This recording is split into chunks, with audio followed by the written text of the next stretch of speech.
So చాలామంది ఏమంటారంటే వైష్ణవి ఉంది కదా, తను నా క్లాస్మేట్ అంటే ఎవరు నమ్మట్లేదు. సో మొన్న ఒక ఇంటర్వ్యూలో మీ ఫస్ట్ క్రష్ ఎవరని అనగానే నా పేరే చెప్పింది. సో ఆ వీడియో కూడా పెడతాను ప్రూఫ్తో సహా. ఫస్ట్ క్రష్ ఎవరు? సంతోష్. ఓకే, ఇది ముఖ్య గమనిక. ఓకే,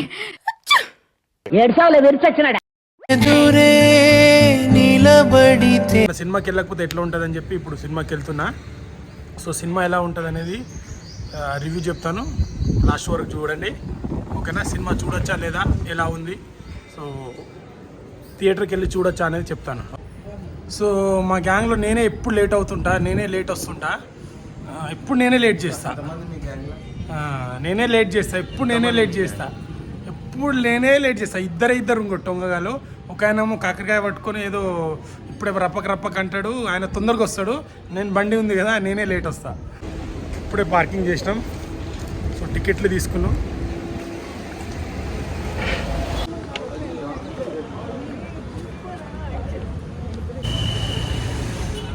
సినిమా అయితే అయిపోయింది, ఇప్పుడే వచ్చిన.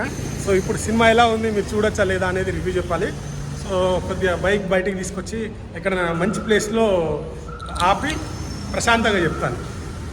నిజంగా నాకైతే first half music, background music అక్కడక్కడ భయపడతారు, అలా శబ్దాలు వస్తూ ఉంటాయి. హైలైట్ ఇచ్చారు మ్యూజిక్కి, దీనికి. ఇంకోటి ఏంటంటే ప్రొడక్షన్ వాల్యూస్ బాగున్నాయి. సో హీరో అన్న ఇప్పుడు చేసిన సినిమాల్లో ద బెస్ట్ యాక్టింగ్ అని చెప్పొచ్చు. సెకండ్ హాఫ్లో అయితే ట్విస్ట్ అస్సలు ఊహించాం, అయిపోయిందిరా అనే లోపే మళ్ళీ ట్విస్ట్ వస్తుంది. ఇంకోటి సెకండ్ హాఫ్లో హీరోయిన్ మాత్రం నెక్స్ట్ లెవెల్లో యాక్టింగ్ చేస్తుంది. బేబీ మూవీ ద్వారా తను ఒక రేంజ్, అంటే అలా ఆ క్యారెక్టర్ చేసింది కదా, దాని నుంచి బయటపడ్డది ఈ సినిమా ద్వారా.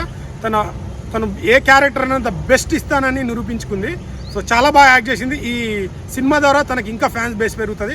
ఓవరాల్గా అయితే సినిమా ఖచ్చితంగా థియేటర్లకు వచ్చి వాచ్ చేస్తారు. ఇంకోటి లాస్ట్లో ట్విస్ట్ ఏంటంటే పార్ట్ 2 కూడా ఉంది, థియేటర్కు వాచ్ చేయండి. సో మంచి మ్యూజిక్, మంచి బ్యాక్గ్రౌండ్, మంచి ప్రొడక్షన్, సో మంచి యాక్టింగ్తో ఒక మంచి పవర్ బ్యాక్, ఒక మంచి సినిమా ఇచ్చారు. ఖచ్చితంగా వచ్చి లవ్ మీ అని అయితే సినిమాకి అయితే రా అన్నట్టు ఖచ్చితంగా థియేటర్కి వచ్చి వాచ్ చేయాల్సిన movie. Thank you so much. Like, share, subscribe చేయడం మాత్రం మర్చిపోకండి. నెక్స్ట్ వీడియోతో మీ ముందుకు వస్తాను. బాయ్.